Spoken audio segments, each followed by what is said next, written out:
What happens when a company known for the best of the best electronics makes a relatively affordable, easy to live with product at 1/25th, that's 4%, of their top price level? Are we talking triumph or tragedy? Let's see.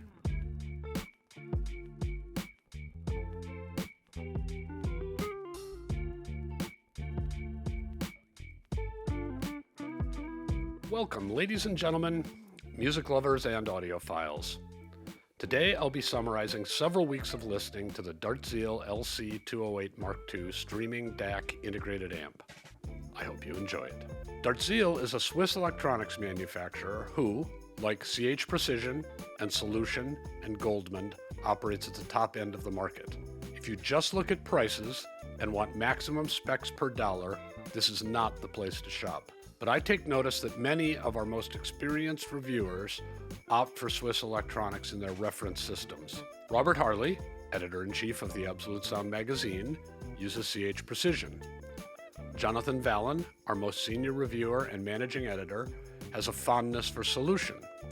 Alan Taffel is deeply impressed with the new offerings from Goldman. And Jacob Heilbrunn employed darTZeel amplification to drive his Wilson Wham-based reference setup. Matt Klott and Michael Fremer also have had great results with darTZeel. Coincidence? Unlikely. Interesting? I think so, if you're interested in top-flight electronics. Something seems to be going on in Swiss audio engineering. Now, these reviewers are deep into the audio world and have to have reference systems to help them calibrate what is musically significant and what is less so. That's how some of them earn their livings. The point being that while price is always a consideration, a professional may employ a different sense of value for his work than you do for pleasure. For normal audiophiles, the problem with a company like darTZeel is that, worst case, their top-tier monoblocks cost $260,000 per pair or thereabouts. Of course, I'd logically say that isn't exactly a problem. It just makes darTZeel irrelevant for most of us. If it's not in your budget, value isn't the question. There simply is no question. But what happens when a company like darTZeel makes a product at a much lower price? Not low, but lower. In this case, the LHC-208 Mark II is priced at $26,664 US. Maybe this discomfort with round numbers helps the Swiss trains to run on time? Now, $26,000 is an expensive integrated amp, though, as always, such evaluations depend partly on how you think about the underlying elements. For example, if you would normally buy a $4,000 streamer and a $6,000 DAC and a $7,000 preamp and a $7,500 200-watt per channel power amp with cables, you'd probably spend about $26,000. So with that in mind, the LHC-208 is priced like conventional high-end audio components that are costly, but not priced in the megasphere or anywhere near there. All right, let's do a product overview. The LHC-208 is a fully integrated system. In one 17-inch by 5-inch by 14-inch deep box, you'll find a streamer, a DAC, a preamp, and a 200-watt per channel power amp. This will be a jumping off point or a jumping in point for many of you. If you love being able to upgrade individual components and you don't mind the physical footprint of multiple boxes and cables, the darTZeel is probably not your thing. But if physical compactness is a benefit you appreciate, and if you can understand that upgrading a product like the LHC-208 is like upgrading your car, you trade in the whole thing, then the LHC-208 may be preferable. This leaves two related but important issues. What if integrated systems like the LHC-208 have performance advantages? It seems at least imaginable that the impedance matching and lack of cables and coherent voicing of the integrated approach might have benefits. And/or, if an ultra-high-end company has some special sauce that can be transferred partially to products like the LHC-208, what then? Well, let's talk about sound quality.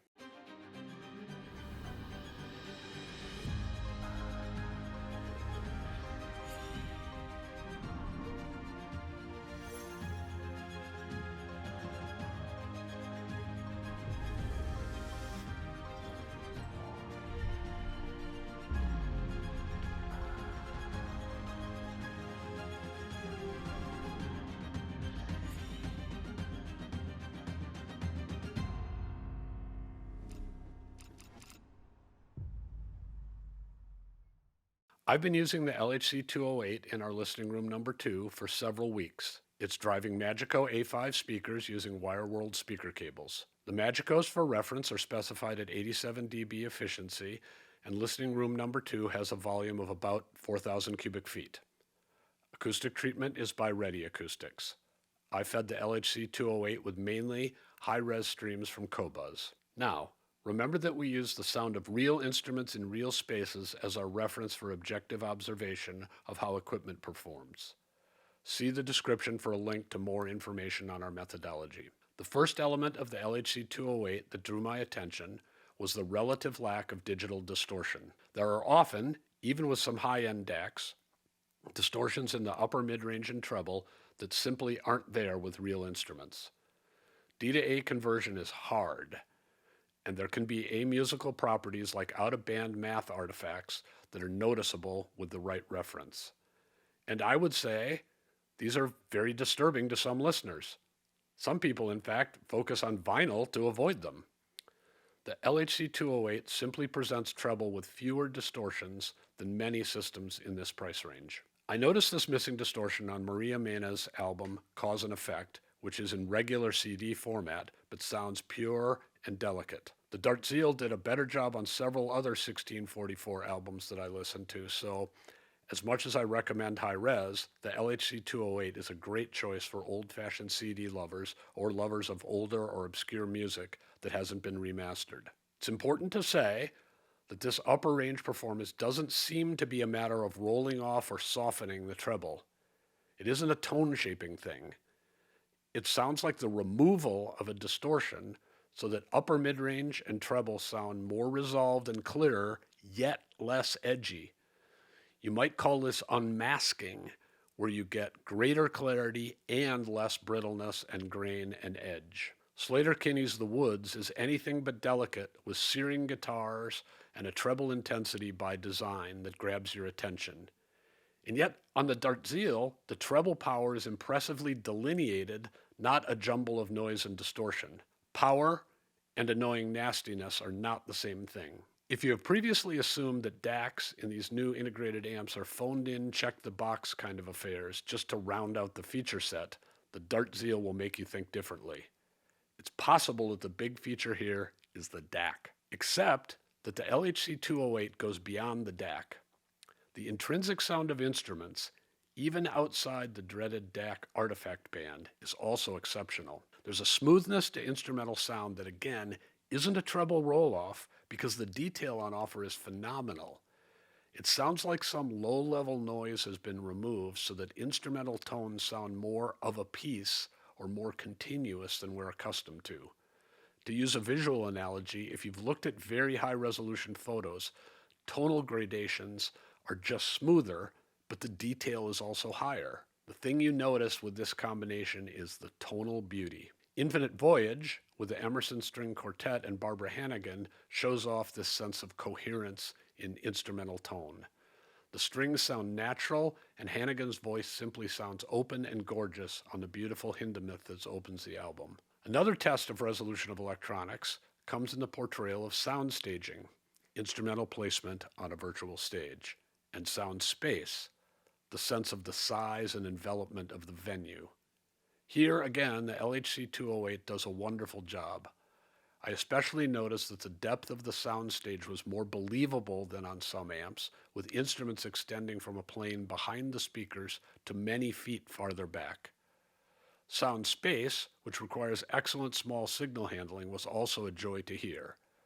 But I don't think that darTZeel is on another level than a few other very good amp-preamp combinations, but it's up there. As an example, Lapsley's Cautionary Tales of Youth is delivered with a sense of vocal air that is stunning at times.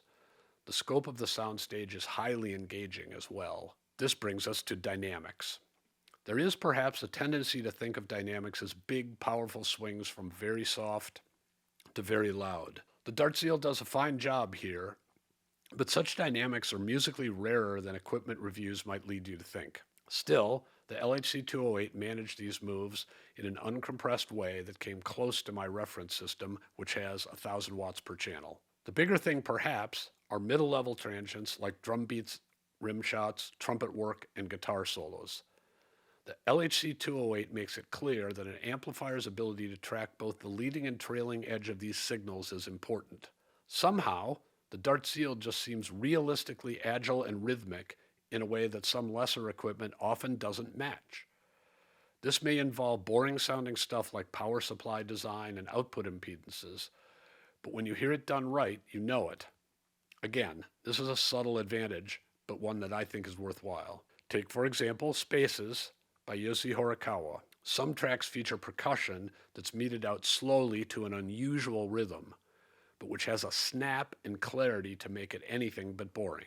To take advantage of all this seductive performance, you'll want to search for a good DLNA UPnP app to control things. darTZeel provides a phone or tablet-based app that does the job, but I would rate the user interface as at least 2 steps behind the better applications.